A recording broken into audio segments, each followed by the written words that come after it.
Oi pessoal, tudo bem com vocês? Vocês sabem sobre a temperatura corporal? Existem terminologias próprias para a gente relatar em anotação e evolução de enfermagem? Pois é.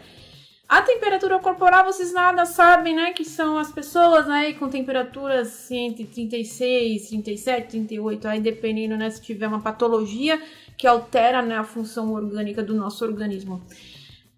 Falando sobre a definição da temperatura corporal, ele é o equilíbrio, nada mais que um equilíbrio e a produção, tá? E a perda do calor do organismo, ou seja, ele pode ser mediado pelo centro termorregulador, portanto, pode ser verificada tanto na região axilar, inguinal, bucal e retal. Mas é muito difícil a gente ver, né, ou mesmo fazer a medição, mensuração da temperatura em outras regiões, justamente, realmente, porque na maioria das vezes a gente está em casa, a gente vê pelas nossas axilas, mas em algumas situações, como pediatria, neo, ou até mesmo, sabe, medicina veterinária, quando a gente tem os nossos animalzinhos, também é medida a temperatura, no caso dos animaizinhos, em via retal, por ser, né, um método mais fácil. Então a gente também precisa entender que em várias situações são aplicadas aí os métodos de verificação.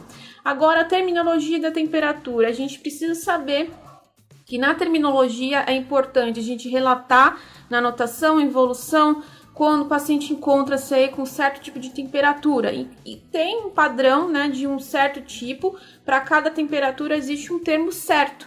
Na minha ilustração, vou mostrar para vocês primeiramente, tá?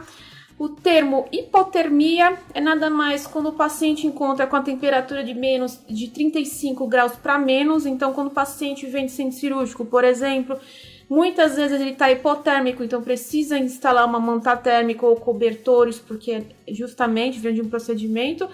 E a gente sempre, quando vai verificar a temperatura desses pacientes, encontra-se com essas temperaturas, entre 35 e 34, dependendo da situação. Já no estado afebril, tá? O paciente está com a temperatura entre 36,1 até 37,2. Então, o paciente está febril, uma temperatura aí considerada em um ponto mais que normal. Já na temperatura considerada febril, é quando o paciente apresenta temperatura entre 37,3 até 37,7, já um começo, né, de uma febre, né, entre aspas, mas a gente fala que o paciente está com febril.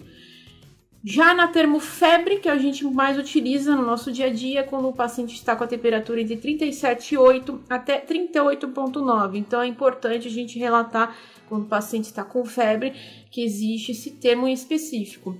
Já na pirexia é quando a temperatura alcança 39 graus a 40 graus, o paciente está piréxico, a gente relata isso também. Já na hiperpirexia, já o volume máximo, já do grau máximo também que a gente possui, que o organismo aguenta, é acima de 40 graus, né? A gente chega até 42 graus, dependendo da patologia, uma infecção severa, tá? Então, o paciente está hiperpiréxico, então, acima de 40 já é considerado hiperpirexia. Os valores de referência conforme o Ministério da Saúde, tá? Vocês vão encontrar isso no Ministério da Saúde, no site deles existe lá um padrãozinho de tabelas de temperaturas. Na temperatura axilar, geralmente é encontrado a temperatura entre 35,8 até 37 graus. Já na temperatura bucal, que varia também os locais, tá? É considerado 36,3 até 37,4. Já na temperatura retal é considerado 37 a 38 graus. Para mais cuidados sobre as terminologias, os cuidados também, né, na temperatura aí para mensuração, vou deixar aqui em cima o card do acesso do meu blog, onde tem mais informações sobre esse assunto.